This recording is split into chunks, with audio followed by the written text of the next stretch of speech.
Hello friend, this is part third of myocardial infarction और heart attack. तो friends, आपसे request, अगर आपने part first and second visit नहीं किया है तो प्लीज पहले आप वहां पर विजिट कीजिए ताकि आपको पार्ट थर्ड को समझने में कोई दिक्कत ना हो। तो पार्ट थर्ड में हम इसके medical management, surgical management and nursing management को पढ़ेंगे। तो लेट्स स्टार्ट द वीडियो।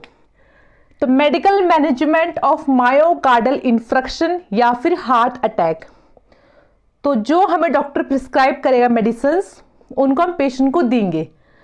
तो कौन सी मेडिसिन है? पहले है हमारी नाइट्रोग्लिसरीन। ओके, तो ये नाइट्रेट्स फैमिली से बिलोंग करता है। ठीक है, नाइट्रेट्स क्लास से बिलोंग करता है। तो ये दवाई कौन सी है? It treats episode of angina.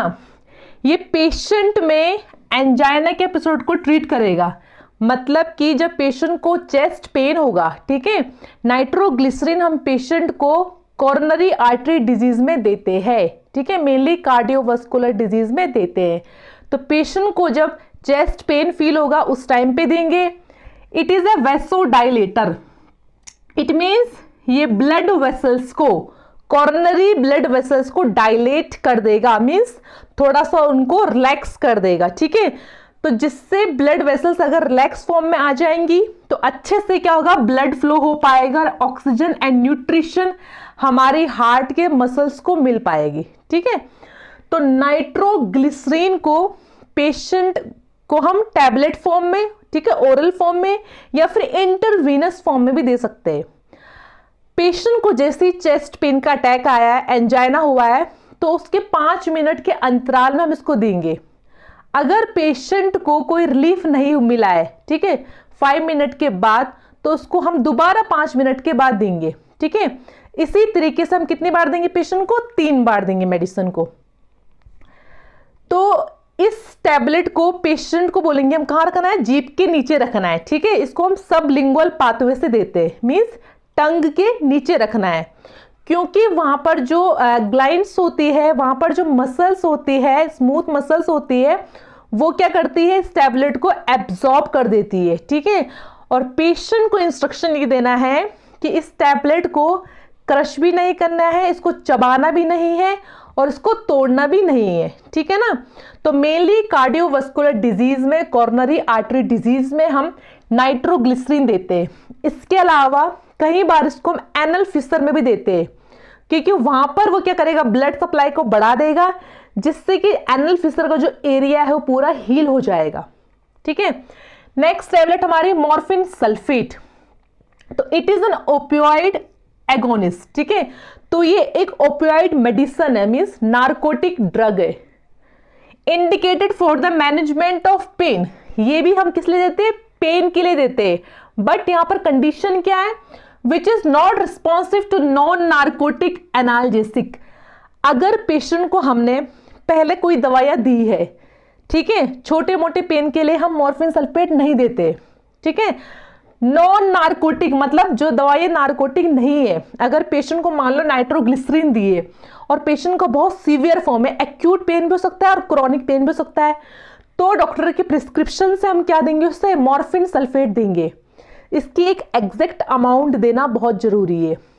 अगर इस दवाई को लंबे टाइम तक पेशेंट ले रहा है या फिर इसकी अगर ओवरडोज होती है, तो पेशेंट मॉर्फिन सल्फेट का, मींस नार्कोटिक ड्रग्स का क्या हो सकता है, आदी भी हो सकता है, उसको एडिक्शन हो सकता है इस दवा का। ठीक है, और अधिक डोज में पेशेंट की इससे डेथ भी हो सकती है।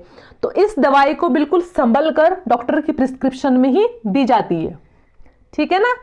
मेनली इसको हम कैंसर वाले पेशेंट को भी दे सकते हैं अगर वो बहुत ही क्रॉनिक पेन हो रहा है पेशेंट को। नेक्स्ट है थ्रोम्बोलाइटिक्स। थ्रोम्बो मीन्स क्लॉट, उसको तोड़ना, क्लॉट को तोड़ना। तो क्लॉट बस्टिंग मीन्स ये क्लॉट को बस्ट कर रहा है, क्लॉट को ब्रेक कर रहा है। Dissolving drug. थ्रोम्बोलाइटिक्स वो ड्रग्स होती है जो ब्लड के थक्के को, क्लॉट को तोड़ देती है, उसको डिसॉल्व कर देती है, ताकि अच्छे से आर्टरीज एंड वेन्स में क्या हो सके, ब्लड सप्लाई जा सके। मेनली ये ड्रग जो होती है वो डॉक्टर इमिडिएटली देता है। अगर कोई सीवियर केस आ गया है, ठीक है, पल्मोनरी एम्बोलिज्म का कोई केस है, कोरोनरी आर्टरी में कोई ब्लॉकेज है, या मेनली ब्रेन में, ठीक है, कोई स्ट्रोक है, तो इसको तुरंत ही एक्शन में लिया जाता है। ये दवा, इसमें जो सबसे मेन दवा होती है वो टीपी होता है, ट्रांस प्लाज्मोनोजन एक्टिवेटर। ठीक है, इसको हम 3 कैटेगरी में बांटते हैं।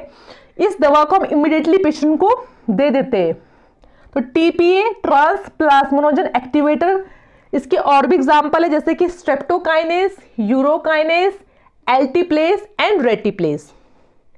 नेक्स्ट मेडिसिन है एंटीकोगुलेंट। एंटी मीन्स रोकना, कोगुलेशन, किसी चीज की थक्के जो जम रहा है, कोगुलेशन जो हो रहा है, ब्लड जब कोगुलेट कर रहा है, इकट्ठा हो रहा है, तो उसको एंटी मीन्स उसको रोकता है। ये drugs which prevents blood coagulation, वो ड्रग जो कोगुलेशन प्रोसेस को रोकती है। अब कोगुलेशन होता कैसा है, जिसका ब्लड गाढ़ा होगा, ठीक है, तो प्रोटीन जो होते हैं, प्रोटीन मीन्स फाइब्रिन, जब फाइब्रिन जुड़ता है आपस में तो वो एक क्लॉट बना देता है। तो इस कोगुलेशन प्रोसेस को रोक रहा है, but not has any effect on previously form thrombus. But जो पहले थ्रोम्बस बन चुका है बॉडी में, उस पे ये इतना वर्क नहीं करता है। ठीक है, ये फर्दर जिस पेशेंट को बार बार क्लॉट बनता है उसमें इस ड्रग का इस्तेमाल किया जाता है। ठीक है, मेनली इसे हम क्या बोलते हैं, ब्लड थिनर ड्रग भी बोलते हैं। ठीक है, ये सिर्फ बोलने की बात है, ब्लड थिनर, ये ब्लड को थिन, इतना पतला नहीं करता है। इसका काम सिर्फ क्या है, ब्लड को जमने से रोकना। ठीक है, वेन्स के, आर्टरीज के अंदर ब्लड को जमने से रोकना। इसके एग्जाम्पल है हिपेरिन और वारफेरिन। नेक्स्ट है कोलेस्ट्रॉल लोअरिंग ड्रग्स। ठीक है, इसको हम लिपिड लोअरिंग ड्रग भी बोलते हैं, मीन्स जो कोलेस्ट्रॉल की मात्रा को बॉडी में कम करता है। अब कौन से कोलेस्ट्रॉल की मात्रा को बॉडी में कम करेगा, these drugs may be help to reduce LDL, means जो बैड कोलेस्ट्रॉल है, लो डेंसिटी लिपोप्रोटीन, जो बैड कोलेस्ट्रॉल है उसको कम करेगा, और ट्राइग्लिसराइड को भी कम करता है। ठीक है, और ये कोलेस्ट्रॉल लोअरिंग ड्रग जो है वो एचडीएल के अमाउंट को, मीन्स गुड कोलेस्ट्रॉल को हमारी बॉडी में इंक्रीज करता है, जो कि हमारे लिए इंपॉर्टेंट होता है। तो ये गुड कोलेस्ट्रॉल को बॉडी में इंक्रीज करेगा। और कई बार ये एक और फंक्शन करता है, मान लीजिए कोई कॉर्नरी आर्टरी है, ठीक है, और यहाँ पर ये कुछ एथेरोस्क्लेरोसिस हुआ है यहाँ पर, तो ये इस प्लेक को ना यहीं पर ही चिपका देगा, मींस ब्लड वेसल्स में चिपका देगा, इसको ब्रेक नहीं होने देगा। क्योंकि अगर ये क्लॉट ब्रेक हो गया तो ये पूरे ब्लड से ट्रांसफर करते हुए एम्बोली का फॉर्म ले लेगा। एम्बोली मींस जो क्लॉट पूरे ब्लड में मूवमेंट करता है। तो अगर ये पूरे ब्लड में मूवमेंट कर लेगा तो उससे और भी बहुत सारी दिक्कतें आ सकती है। उससे पल्मोनरी एम्बोलिज्म, ठीक है, वीनस थ्रोम्बोसिस, स्ट्रोक कंडीशन और भी चीजें हो सकती है। तो इस प्लेक को ये यहीं पर ही क्या कर देगा, चिपका देगा, स्टक कर देगा। नेक्स्ट है कैल्शियम चैनल ब्लॉकर। ब्लॉकर मतलब रोकना, इसका काम है रोकना। किसको रोक रहा है, कैल्शियम को रोक रहा है। अब कैल्शियम ऐसा क्या करता है, कैल्शियम जो आयंस होते हैं, हमारी बॉडी में बहुत तरह के आयंस होते हैं, सोडियम हो गया, पोटेशियम हो गया, कैल्शियम भी एक आयन है। ठीक है, तो कैल्शियम सेल्स के अंदर जाता है ना, तो कैल्शियम का जब सेल्स के अंदर एंट्री होती है, ठीक है, एंट्री होती तो उससे क्या होगा, सेल्स में कॉन्ट्रैक्शन होगा, सेल क्या होंगी, सिकुड़ जाएंगी। तो ऐसे ही हमारी हार्ट की जो सेल्स होती है, हार्ट की जो मसल्स होती है, उसमें क्या होता है, कैल्शियम जाता है। ठीक है, स्मूथ मसल्स में कैल्शियम जाएगा तो वहां की मसल्स क्या होंगी, उनका कॉन्ट्रैक्शन होगा। और अगर कॉन्ट्रैक्शन होगा तो क्या होगा, ब्लड को बहुत तेजी से आगे फेंकेगा, मीन्स पेशेंट का बीपी इंक्रीज होगा। तो इसलिए हम क्या कर रहे हैं, कैल्शियम को सेल्स के अंदर जाने से रोक रहे, उसको ब्लॉक कर रहे। तो calcium channel blockers relax blood vessels, क्योंकि अगर वेसल्स कॉन्ट्रैक्ट हो जाएंगी या सेल्स में अगर कैल्शियम जाएगा तो इनका कॉन्ट्रैक्शन होगा। ठीक है, तो अब अगर हम कैल्शियम को ही ब्लॉक कर देंगे तो उससे क्या होगा, ब्लड वेसल्स रिलैक्स हो जाएंगी। ठीक है, and increase supply of blood and oxygen, जिससे क्या होगा, अगर ब्लड वेसल्स रिलैक्स हो जाएंगी तो अच्छे से ब्लड जा पाएगा, जिससे कि वहां के सेल्स एंड टिश्यू को ऑक्सीजन एंड न्यूट्रिशन मिल सकेगा। एग्जाम्पल है एम्लोडिपिन, निफिडिपिन एंड निमोडिपिन, जिनके पीछे क्या लगता है, डिपिन वर्ड लगता है, it means related to calcium. जो नेक्स्ट मेडिसिन हमारी वो है बीटा ब्लॉकर्स, मीन्स ये किसी चीज को ब्लॉक कर रही है, किसी चीज को रोक रही है जुड़ने से। ठीक है, ये रिसेप्टर पर किसी चीज को जुड़ने से रोक रही है। रिसेप्टर वो होता है जो किसी भी चीज को अपने पास जोड़ता है, उसे रिसेप्टर बोलते हैं। ठीक है, तो हमारी पूरी बॉडी में बहुत सारे क्या होते हैं, रिसेप्टर्स होते हैं। तो बीटा रिसेप्टर्स मेनली 3 तरीके के होते हैं, बीटा 1, बीटा 2 एंड बीटा 3। तो यहां पर हम हार्ट के बारे में पढ़ रहे हैं, तो हार्ट का जो रिसेप्टर है उसे बीटा 1 रिसेप्टर बोलते हैं, ठीक है। तो वहां पर ये मेडिसिन ब्लॉक कर रही है। अब ये ब्लॉक किसको करती है? हार्मोन्स को ब्लॉक करती है जुड़ने से, ठीक है। कैटेकोलामाइंस को जुड़ने से रोकती है। तो वो हार्मोन्स कौन से हैं? एड्रेनालिन एंड नोर एड्रेनालिन, जिसे कि हम एपिनेफ्रिन और नॉर एपिनेफ्रिन भी बोलते हैं। अब ये रिसेप्टर हार्ट में होते कहां पर है? तो ये हार्ट के पेस मेकर सेल पे होते हैं, क्योंकि अगर ये हार्मोन्स, अगर ये कैटेकोलामाइंस उस रिसेप्टर साइट पर जुड़ जाते हैं तो हमारी पूरी बॉडी की सिंपैथेटिक एक्टिविटी को इंक्रीज कर देते हैं। उससे क्या होगा? पेशेंट के अंदर या किसी व्यक्ति के अंदर क्या होगा? हार्ट रेट बढ़ जाएगी, ब्लड वेसल्स कॉन्स्ट्रिक्ट हो जाएगी, जिससे बीपी अधिक बढ़ेगा, हार्ट के ऊपर प्रेशर अधिक बढ़ेगा, ठीक है। तो हम क्या कर रहे हैं? हार्मोन्स को रिसेप्टर पे जुड़ने से रोक रहे हैं, ब्लॉक कर रहे हैं, जिससे क्या होगा? They reduce heart workload. तो इससे हार्ट के ऊपर वर्कलोड कम रहेगा। रिड्यूस ब्लड प्रेशर, ठीक है। अगर वो हार्मोन्स वहां पर जुड़ेंगे नहीं तो उससे बीपी भी क्या रहेगा? सही रहेगा, क्योंकि जो वेसल्स है, ठीक है, जितने भी ब्लड वेसल्स है, वेन्स या आर्टरीज, वो डायलेट रहेंगी, ठीक है। डायलेट रहेंगी तो बीपी का कोई प्रेशर उस पर पड़ेगा नहीं। तो रिड्यूस ब्लड प्रेशर किसको ब्लॉक कर रही है? By blocking the effect of adrenaline, okay. तो हार्मोन एड्रेनालिन या फिर नोर एड्रेनालिन, जिसे एपिनेफ्रिन और नोर एपिनेफ्रिन भी बोलते हैं, from attaching to their target site. तो इनका टारगेट साइट कहां पर होता है? हमारे हार्ट के पेस मेकर पे, जिसे हम बीटा रिसेप्टर बोलते हैं। वहां पर हम इन्हीं हार्मोन्स को जुड़ने नहीं देते, ठीक है। इसमें जो मेडिसिन आएंगे ना, उनके लास्ट में LOL होगा, ठीक है। तो जैसे मेटाप्रोलोल हो गया, एटिनोलोल हो गया, प्रोपेनोलोल हो गया और बिसोप्रोलोल। तो ये था फर्स्ट। नेक्स्ट है एंटी प्लेटलेट। एंटी प्लेटलेट हमारी बॉडी का मैकेनिज्म होता है, अगर कहीं पर ये ब्लीडिंग होती है, इंटरनल हो चाहे एक्सटर्नल हो, ठीक है, तो ब्लड में प्लेटलेट्स होते हैं। तो जहां पर ब्लीडिंग हो रही है उस ब्लड को रोकने की कोशिश कौन करता है? प्लेटलेट्स। वहां पर वो स्टिकी फॉर्म में जुड़ जाएंगे, एक क्लंप बना लेंगे, एग्रीगेशन बना लेंगे, जिससे कि वहां क्लॉट बन जाएगा। बट यहां पर पेशेंट कोरोनरी आर्टरी डिजीज से सफर कर रहा है, उसकी बॉडी में प्लेक बना हुआ है। अगर वो प्लेक रप्चर हो गया और वहां ब्लीडिंग हो गई और प्लेटलेट्स वहां आके जुड़ गए, तो वहां क्या बन जाएगा? क्लॉट बन जाएगा, ठीक है, ब्लड का थक्का बन जाएगा। तो उसको हमें रोकना है तो हम एंटी प्लेटलेट्स मेडिसिन देते हैं, ठीक है। ये क्या करेंगी? एंटी प्लेटलेट ड्रग प्रिवेंट, रोकती है प्लेटलेट्स को फ्रॉम स्टिकिंग टुगेदर। ये प्लेटलेट को जुड़ने ही नहीं देगी ताकि क्लॉट ना बने, ठीक है। And decrease ability to form clot, ताकि क्लॉट बने ही ना। एग्जाम्पल इसमें मेडिसिन है एस्प्रिन, और एस्प्रिन जब भी पेशेंट को देते हैं तो लो डोज पे देते हैं, ठीक है ना। उसको हाई डोज पे देंगे तो क्या हो जाएगा? ब्लीडिंग, हैमरेज होने के चांसेस पेशेंट में बढ़ सकते हैं। नेक्स्ट है ACE इनहेबिटर्स। इनहेबिटर्स का मतलब ये वो इनहेबिट कर रही है, रोक रही है किसी चीज को। अब ये किस चीज को रोकता है? ये जो ACE इनहेबिटर्स मेडिसिन है, ये एक एंजाइम को रोकती है। तो उस एंजाइम का नाम ही क्या है? उस एंजाइम का नाम ही है ACE। ACE का फुल फॉर्म क्या है? एंजियोटेंसिन कन्वर्टिंग एंजाइम, ठीक है। तो ये दवाइयां इस एंजाइम को रोकती है। अब रोकती है तो वो कुछ ना कुछ बॉडी में ऐसा कर रहा है जिसके कारण हमें नुकसान हो रहा है, पेशेंट को नुकसान हो रहा है। तो ये जो एंजाइम है ACE एंजाइम, ये हमारे लंग्स से निकलता है, ठीक है, हमारे लंग्स से निकलता है। तो जैसे ही हमारी बॉडी में ब्लड का वॉल्यूम कम होता है, फ्लूइड वॉल्यूम कम होता है ना, तो हमारी जो किडनी है वहां से रेनिन निकलता है, ठीक है, और हमारे लिवर से एंजियोटेंसिन निकलता है। तो पहले रेनिन क्या करेगा? एंजियोटेंसिन को एंजियोटेंसिन फर्स्ट में कन्वर्ट कर देगा, ठीक है। अब एंजियोटेंसिन और एंजियोटेंसिन फर्स्ट बॉडी में कुछ भी हार्म नहीं करती है, बट जैसे किडनी से कौन सा एंजाइम निकलेगा, ACE एंजाइम निकलेगा, ठीक है, वो एंजियोटेंसिन फर्स्ट को एंजियोटेंसिन सेकंड में बदल देगा।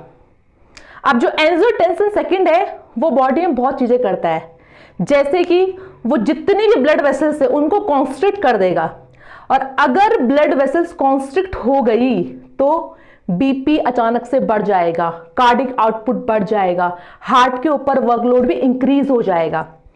और एंजियोटेंसिन सेकंड एक और चीज करता है, ये क्या करेगा, हमारे किडनी के ऊपर, पीछे जो किडनी है, किडनी के ऊपर जो एड्रिनल ग्लैंड्स होते हैं वहां से एड्रिनेलिन हार्मोन निकालेगा, और वो एड्रिनलिन हार्मोन क्या करेगी, डायरेक्ट किडनी पे असर करेगी और उसको बोलेगी वाटर एंड सॉल्ट को अभी बॉडी से बाहर मत निकालो, उसका रिटेंशन करो, मतलब उसको बॉडी में रखो, जिससे क्या होगा, और भी फ्लूइड वॉल्यूम बढ़ जाएगा और पेशेंट का बीपी अधिक हो जाएगा।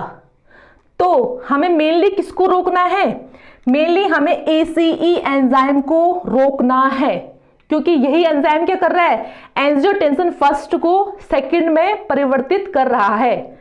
तो एंजियोटेंसिन कन्वर्टिंग एंजाइम इनहिबिटर्स वो मेडिसिन्स है that slow the activity of the enzyme. ये किस एंजाइम की एक्टिविटी को स्लो कर रहा है, ACE को, ठीक है, मेडिसिन का नाम भी वही है और एंजाइम को भी वही रोक रहा है। तो एंजाइम को रोक रहा है ACE को, क्यों, which decrease production of angiotensin second, ताकि एंजियोटेंसिन सेकंड बॉडी में बने ही ना, या तो बहुत ही कम बने, ठीक है, वो फर्स्ट को सेकंड में कन्वर्ट कर ही ना पाए, तो इसलिए हमने क्या कर दिया, ACE को रोक दिया है। As a result blood vessels dilate, तो अब ब्लड वेसल्स कॉन्स्ट्रिक्ट ना होकर डायलेट हो जाएंगी, जिससे बीपी भी सही रहेगा, उसको रिड्यूस हो जाएगा, हार्ट रेट भी कम हो जाएगा, ठीक है, हार्ट के ऊपर वर्कलोड भी कम पड़ेगा। इसमें जो मेडिसिन आती है उनके लास्ट में प्रिल वर्ड यूज होता है, प्रिल, जैसे बेंजोप्रिल, कैप्टोप्रिल, एनोलप्रिल।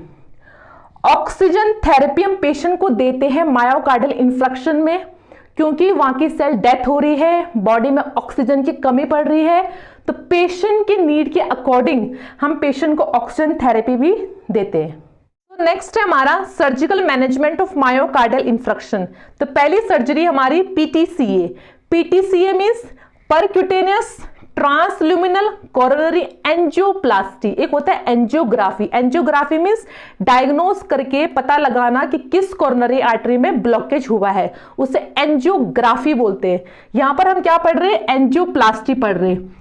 तो ये एक मिनिमली इन्वेसिव सर्जिकल प्रोसीजर है। इसमें जो सर्जन होगा, जो डॉक्टर होगा, वो क्या करेगा, पेशेंट के ग्रोइन एरिया से फ्यूमोरल आर्टरी में या फिर रेडियल आर्टरी से, ठीक है, तो मेनली ये फ्यूमोरल आर्टरी से करते हैं। वहां पर एक गाइड वायर को अंदर आयोटा के थ्रू कॉर्नरी आर्टरी तक इंसर्ट करेगा, और उस गाइड वायर में वो क्या करेंगे, फ्लेक्सिबल कैथेटर को डालेंगे, ठीक है, बाहर से एक इंट्रोड्यूसर होता है, उसके थ्रू हम फ्लेक्सिबल कैथेटर को अंदर डालते हैं, ठीक है।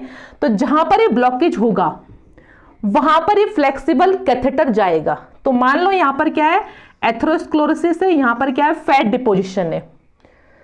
अब जो फ्लेक्सिबल कैथेटर होता है उसकी टिप में ना एक बैलून होता है, गुब्बारा होता है, ठीक है, एक बैलून होता है। तो ये बैलून क्या करेंगे, इन्फ्लेट करेंगे, इसको फुलाएंगे, फिर इसको डिफ्लेट करेंगे, फिर इन्फ्लेट करेंगे, फिर डिफ्लेट करेंगे, इसको बार बार करते हैं, ठीक है। अगर इसको बार बार ऐसा करेंगे तो क्या होगा, ये जो प्लेक है, ठीक है, ये जो प्लेक है ये वॉल्स के साइड में दब जाएगा इस तरह से, ठीक है, ये वॉल के साइड में दब जाएगा, जो कोरोनरी आर्टरी का रास्ता है वो खुल जाएगा और आराम से जो है ब्लड वो फ्लो कर पाएगा, हमारे जो हार्ट के मसल्स एंड सेल्स है उनको ब्लड सप्लाई मिल पाएगी, ठीक है। तो इसको ना बैलून एंजियोप्लास्टी बोलते हैं, क्योंकि मेन काम इसमें किसका है, बैलून का है, क्योंकि बैलून क्या कर रहा है, उस प्लेक को साइड में कंप्रेस कर रहा है, उस प्लेक को साइड में दबा रहा है। तो it is a minimally invasive procedure, ठीक है, बहुत ही छोटा प्रोसीजर है, उसमें हल्का सा एक क्या लगती है, सुई लगती है फिमोरल रीजन में, बस वहां पर एनेस्थीसिया, वहां पर उसको सुन करके आगे एक कैथेटर को प्लेस करते हैं। तो मिनिमली इन्वेसिव प्रोसीजर है, जिसमें क्या होता है, कहां से, रेडियल या फिर फिमोरल आर्टरी से, किसी से भी कर सकते हैं, ठीक है। एक कैथेटर को हम डालते हैं, उस कैथेटर के ऊपर बैलून लगा होता है, विद अ बैलून, फिर ये बैलून जाएगा और वहां पर क्या हो जाएगा, इन्फ्लेट हो जाएगा, वहां पर फूल जाएगा, फिर डिफ्लेट होगा। तो उसके फूलने और डिफ्लेट होने से क्या हो रहा है, वहां का प्लेग क्या हो गया, ये जो प्लेग जमा हुआ है ये साइड में दब जाएगा, ठीक है, और रास्ता खुल जाएगा। बट ये सर्जरी जो है PTCA ये ज़्यादा सक्सेसफुल नहीं हो पाई है, मतलब 2-3 महीने के बाद ही जो पेशेंट है उनमें दोबारा से प्लेग वापस आने लग गया, ठीक है, प्लेग दोबारा से भरने लग गया कोरोनरी आर्टरी में। तो फिर डॉक्टर्स ने क्या किया, इस बैलून के ऊपर ना एक स्टंट लगा दिया। अब स्टंट क्या होता है, एक मेटल मैश होता है, जैसे कि बॉल पेन के पीछे जो आता है ना मेटल टाइप का मैश, तो वो खिंचता है, बड़ा होता है, ठीक है, तो एक मेटल मैश ले लिया। तो दूसरी सर्जरी कौन सी है, कोरोनरी आर्टरी स्टंट। तो बैलून के ऊपर एक स्टेंट डाल दिया। अब स्टेंट भी बहुत तरीके के आते हैं, जैसे मेटल का स्टेंट हो गया है, कुछ स्टेंट गोल्ड वाले भी आते हैं, कुछ स्टेंट में दवाई लगी होती है जिन्हें बोलते हैं ड्रग इल्यूटिंग स्टेंट। वो दवाई वहां पर जाकर रिलीज होती रहेगी और प्लेग को वहां से हटाते रहेगी, ठीक है, उसको वहां से पिघला देगी प्लेग को। और कुछ स्टेंट क्या होते हैं, बायोडिग्रेडेबल होते हैं, जो कि बॉडी में ही वहीं पर ही घुल जाएंगे, ठीक है। तो it is expandable metal mesh. अब होता क्या है, यहां पर एक कोरोनरी आर्टरी है और यहां पर क्या है, ब्लॉकेज है। तो ये फ्लेक्सिबल कैथेटर लिया है, इस पे क्या है, बैलून है। अब इस बैलून के ऊपर ना एक मेटल का मैश लगा देंगे, ठीक है। अब जैसे ही बैलून को फुलाएंगे, गुब्बारे को फुलाएंगे, तो ये मेटल का मैश भी फुल जाएगा और इस तरीके से यहां पर ही क्या हो जाएगा, स्टंट प्लेस्ड हो जाएगा। और आगे चल के क्या करेंगे, इस बैलून को यहां से हटा लेंगे, ठीक है, ये बैलून यहां से हट जाएगा और ये मेटल मैश यहीं पर ही प्लेस्ड हो जाएगा, जिससे कि इस कोरोनरी आर्टरी का रास्ता क्या हो जाएगा, खुल जाएगा और वहां से ब्लड जा सकता है। तो it is expandable metal mesh tube that is implanted. इसको हमेशा परमानेंटली वही इम्प्लांट कर दिया जाता है एट द ब्लॉक्ड साइट में। ओके, नेक्स्ट है coronary atherectomy. Atheroma means atherosclerosis plaque, ठीक है। तो इसमें क्या होता है कि एथ्रोमा को निकालना, टोमी मींस उसको वहां से हटा देना। अब उसको वहां से कैसे हटाएंगे, या तो किसी डिवाइस उसको कट करना पड़ेगा, उससे खुरचना पड़ेगा, उसको शेव करना पड़ेगा वहां से, ठीक है, तो वहां से वो हट जाएगा। अब ये कोरोनरी आर्टरी है और इस कोरोनरी आर्टरी के यहाँ पर फैट जमा है, यहाँ पर प्लेग जमा है। अब क्या होगा, बहुत तरीके की एथ्रेक्टोमी होती है, जैसे कि एक हो गया एक्सिजनल एथ्रेक्टोमी, इसको हम डायरेक्शनल एथ्रेक्टोमी बोलते हैं। अगर एक ही डायरेक्शन में प्लेग है तो यहाँ पर एक इंस्ट्रूमेंट लेंगे, उसमें कटर लगा होगा और उसको क्या कर देगा, यहाँ से कट करके बाहर निकाल देगा, ठीक है। कई बार बॉडी में छूट जाता है तो बॉडी इसको अपनी तरीके से क्या कर देगी, बॉडी से बाहर निकाल देगी। दूसरा है लेजर। लेजर में क्या होगा, लेजर बीम्स की लाइट निकलेगी, ठीक है। अब वो लेजर बीम्स की लाइट बहुत पावरफुल होती है, वो क्या करेगी, इस प्लेग को यहां से बर्न कर देगी, इसको यहां से डिस्ट्रॉय कर देगी, ठीक है, इसको जला के क्या करेगी, बॉडी से बाहर निकाल देगी। या फिर इन डिवाइसेस पे ना वो लगा होता है, सक्शन लगा होता है, ठीक है, इसमें नेगेटिव प्रेशर होता है, तो सक्शन क्या करेगा, जो भी प्लेग्स वगैरह है, क्लॉट वगैरह है, उसको सक कर देगा, ठीक है, और उसको हम बाहर निकाल लेंगे। नेक्स्ट है ऑर्बिटल। ऑर्बिटल मतलब ऐसा डिवाइस जो बहुत तेजी से स्पिन करे, इस तरह का डिवाइस होता है वो, ठीक है। इस तरह का डिवाइस होगा तो वो क्या करेगा, प्लेग को बहुत ही तेजी से क्या करेगा, घूम घूम के उसको कट करके निकाल देगा और सक्शन भी कर देगा। दूसरा है रोटेशनल। ऐसा डिवाइस जो सर्कुलर मोशन में घूम के प्लेग को काट दे, उसको बोलते हैं रोटेशनल एथ्रेक्टोमी। जो हम नेक्स्ट सर्जरी पढ़ रहे हैं वो है CABG means coronary artery bypass graft. Graft means किसी एक चीज को एक जगह से हटा के उसको दूसरी जगह पर प्लेस कर देना, उसे हम ग्राफ्ट बोलते हैं, ठीक है। तो यही प्रोसेस कहाँ हो रहा है, हमारे हार्ट की कोरोनरी आर्टरी में हो रहा है। अगर वहां पर ब्लॉकेज है, यहाँ पर एथ्रोस्क्लेरोसिस है, प्लेग फॉर्मेशन है, तो इस रास्ते से ब्लड नहीं जा पाएगा, ठीक है, और हार्ट के एक रीजन को, इस वाले पोर्शन को ब्लड नहीं मिल पा रहा है। तो हम क्या करेंगे, पेशेंट की बॉडी से वेन या आर्टरी को लेंगे और उसको यहां पर प्लेस कर देंगे, दूसरी जगह पर प्लेस कर देंगे, बाईपास, ठीक है। बाईपास का मतलब होता है अगर हम एक सड़क से जा रहे हैं और आगे वो सड़क क्या है, ब्लॉक है, ठीक है, वहां रास्ता बंद है, तो हम क्या करेंगे, किसी अन्य रास्ते से आगे जाएंगे, ठीक है। तो हार्ट में बिल्कुल यही प्रोसेस हुआ है। यहाँ पर एक कोरोनरी आर्टरी ब्लॉक थी, तो पेशेंट की बॉडी से आर्टरी या वेन ली है, मेनली सिफेनस वेन लेते हैं लेग से, या फिर रेडियल आर्टरी ले सकते हैं, या फिर उसकी मेमोरी ग्लाइंड से मींस मेमोरी से, चेस्ट से उसकी लेफ्ट या फिर राइट मेमोरी आर्टरीज लेते हैं, तो उसको यहां पर हम प्लेस कर देते हैं। अब उस आर्टरी को कैसे प्लेस करते हैं, एक एंड उसका आयोटा में जाएगा और दूसरा एंड कहां जाएगा, जहां पर ब्लॉकेज है उसके आगे जाएगा, ठीक है। तो एक एंड कहां प्लेस किया है, आयोटा में, दूसरा एंड कहां प्लेस किया है, जहां पर ब्लॉकेज है उसके आगे प्लेस किया है। तो ये एक बड़ी सर्जिकल प्रोसेस है, ठीक है। तो इसको एक बार पढ़ लेते हैं। ड्यूरिंग बाईपास सर्जरी के दौरान a blood vessel from leg, patient की लेग या फिर चेस्ट से ब्लड वेसल्स को लेते हैं, is use to reroute, means उसका रास्ता बदल दिया है क्योंकि वहां पर क्या है, ब्लॉकेज है, उसको रीरूट कर दिया है। ब्लड अराउंड अ सेगमेंट, क्योंकि इस वाले भाग में ब्लड नहीं मिल पा रहा है, of A coronary artery that is narrowed, क्योंकि यहां पर एक कॉर्नरी आर्टरी क्या होगी, नैरो हो चुकी है, क्योंकि वहां पर क्या बन गया है, फैट, वहां पर प्लेक एथेरोस्क्लेरोसिस जमा हो चुका है।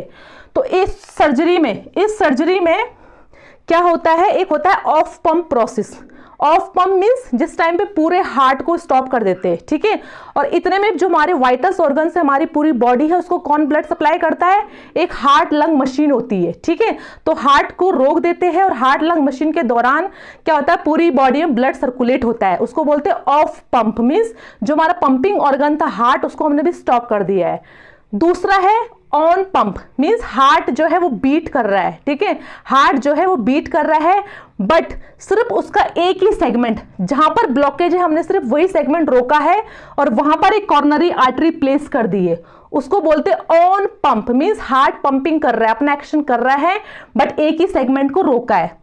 अब एक से अधिक कॉर्नरी आर्टरीज में हम क्या कर सकते हैं, बाईपास कर सकते हैं। वो डिपेंड करता है कितनी ब्लॉकेज है। अगर यहाँ भी ब्लॉकेज है तो एक और हम क्या करेंगे, एक नया रास्ता बना लेंगे, उसको रीरूट कर देंगे। तो यहां से हम क्या करेंगे, एक और नई क्या करेंगे, आर्टरी या वेन यहां पर लगा देंगे, ठीक है। तो ये प्रोसेस हम क्या करते हैं, इसे बोलते हैं CABG। नेक्स्ट प्रोसेस है EECP। EECP means enhanced external counter pulsation, बाहर से, ठीक है, इनहेंस्ड कर रहे हैं, मीन्स हार्ट की पल्सेशन को, हार्ट के सर्कुलेशन को बढ़ा रहे। और कैसे बढ़ा रहे, बाहर से, अन्य डिवाइस से। EECP को हम नेचुरल बाईपास इसलिए बोलते हैं क्योंकि जो हमारी बॉडी है, जो गॉड ने हमें बॉडी दी है, वो अपने आप को हील कर सकती है, ठीक है। कोई भी सर्जरी करने की जरूरत नहीं है, वो अपने आप को ही क्या कर सकती है, हील कर सकती है।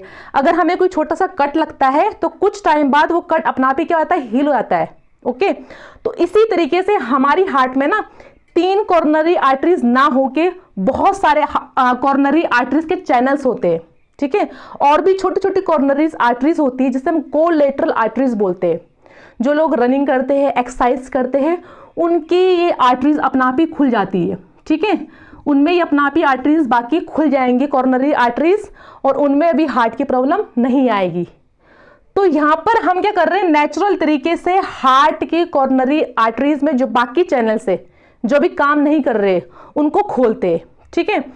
तो it is also called natural bypass which focus on opening of dormant, means ऐसी आर्टरीज जो भी इनएक्टिव है, जो भी काम नहीं कर रही है, डोरमेंट फॉर्म में, smaller arteries that exist in our body but are inactive, but अभी किस फॉर्म में है, वो इनएक्टिव फॉर्म में है, ठीक है। अभी प्रोसेस होता कैसे है, पेशेंट को एक बेड पे लेटाते हैं, ठीक है, बड़े बड़े क्या होते हैं, कफ होते हैं, उसको पेशेंट की थाइस पे, उसके बटक्स पे बांधते हैं, ठीक है। और उस मशीन को हम क्या करते हैं, ECG, पेशेंट का SpO2 सब कुछ मेंटेन करते हैं। फिर क्या करेंगे, वो मशीन हार्ट के साथ सिंक्रोनाइज तरीके से काम करती है, ठीक है। पूरी नीचे के लोअर पार्ट से एकदम से ब्लड लेगी और क्या करेगी, उसको फोर्सफुली क्या करेगी, हार्ट में आगे दे देगी, ठीक है। हार्ट में एकदम से बहुत सारा ब्लड पहुंचेगा, जिसके कारण वहां की जो बाकी कोलेटरल आर्टरीज थी, जो डेड आर्टरीज थी, जो भी इनएक्टिव आर्टरीज है, वो उस ब्लड के प्रेशर के कारण खुल जाती है, ठीक है। और पेशेंट को चेस्ट पेन भी कम होता है। तो ये एक पूरा सेशन 35 डेज का होता है, जिसमें पेशेंट को 5 दिन, मीन्स एक वीक में कम से कम 5 दिन हॉस्पिटल जाना पड़ता है इस प्रोसेस के लिए। तो इसमें कोई चीरफाड़ नहीं है, उसके हार्ट को छेड़ा नहीं गया है, एक नेचुरल तरीके से हार्ट की कोलेटरल आर्टरीज को एक्टिव कर दिया है, कॉर्नरी आर्टरी को एक्टिव कर दिया है। नेक्स्ट हमारा नर्सिंग मैनेजमेंट ऑफ मायोकार्डियल इंफ्रक्शन, ठीक है। एज ए नर्सिंग ऑफिसर आप किस तरह से पेशेंट को मैनेज करते हैं। तो पहला पॉइंट है, nurse should assess severity of pain, patient को किस लेवल का एंजाइना पेन हो रहा है उसको देखना है। तो उसको हम किससे देखते हैं, by the rating scale. Next point है, bed rest help reduce myocardial oxygen consumption, patient को मैक्सिमम बेड रेस्ट करवाना है क्योंकि ऑलरेडी मायोकार्डियल की सेल और टिश्यू ऑलरेडी डैमेज है, ठीक है। वहां ऑलरेडी ऑक्सीजन क्या है, कम है, और पूरी बॉडी में भी क्या ऑक्सीजन की रिक्वायरमेंट बहुत ज्यादा है, क्योंकि सेल अब डेथ हो चुकी है, हार्ट इतना ब्लड को पंप आउट नहीं कर पा रहा है। तो पेशेंट को मैक्सिमम क्या बोल रहा है कि आप बेड रेस्ट कीजिए। नेक्स्ट है एडमिनिस्टर ऑक्सीजन थेरेपी। ठीक है, क्योंकि ऑलरेडी बॉडी में ऑक्सीजन की डिमांड क्या है, ऑक्सीजन पहले से बॉडी में क्या बहुत ज्यादा कम है, तो पेशेंट को ऑक्सीजन थेरेपी देनी है by the help of nasal cannula, जो डॉक्टर ने प्रिस्क्राइब किया है उसके थ्रू पेशेंट को 3 to 4 litre per minute nasal cannula के थ्रू उसको ऑक्सीजन प्रोवाइड करना है। नेक्स्ट है provide comfortable position to the patient. Patient को कंफर्टेबल पोजीशन देना मींस उसको फॉवलर पोजीशन देना। ठीक है, तो फॉवलर पोजीशन 60 से लेकर 90 डिग्री के बीच में दी जाती है। पेशेंट को सेमी फॉवलर या फिर हाई फॉवलर पोजीशन देनी है अकॉर्डिंग टू पेशेंट की नीड के। ठीक है, नेक्स्ट है administer drugs nitroglycerin, morphine, thrombolytics as prescribe. जो फिजिशियन ने पेशेंट को दवाई प्रिस्क्राइब की है उसको टाइम पे देना। ठीक है, नर्सिंग राइट्स को ध्यान में रखते हुए। नेक्स्ट है anti embolism stockings can help prevent thrombophlebitis. Patient को पैरों में एंटी एम्बोलिज्म स्टॉकिंग्स पहनाने हैं ताकि वहां कोई क्लॉट फॉर्मेशन ना हो, कोई एम्बोली फॉर्मेशन ना हो। नेक्स्ट है assess and record blood pressure, pulse and respiratory rate frequently. ठीक है, पेशेंट के वाइटल्स को प्रॉपर तरीके से मेंटेन करना।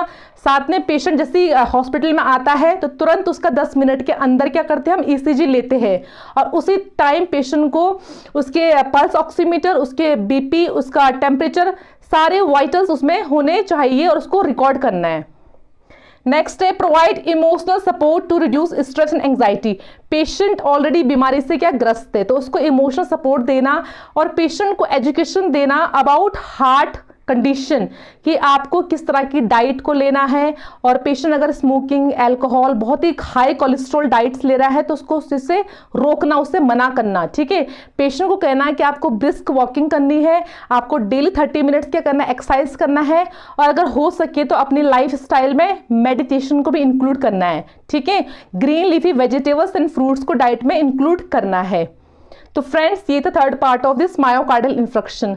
अगर आपको ये वीडियो पसंद आई है तो please like, share and subscribe to this channel.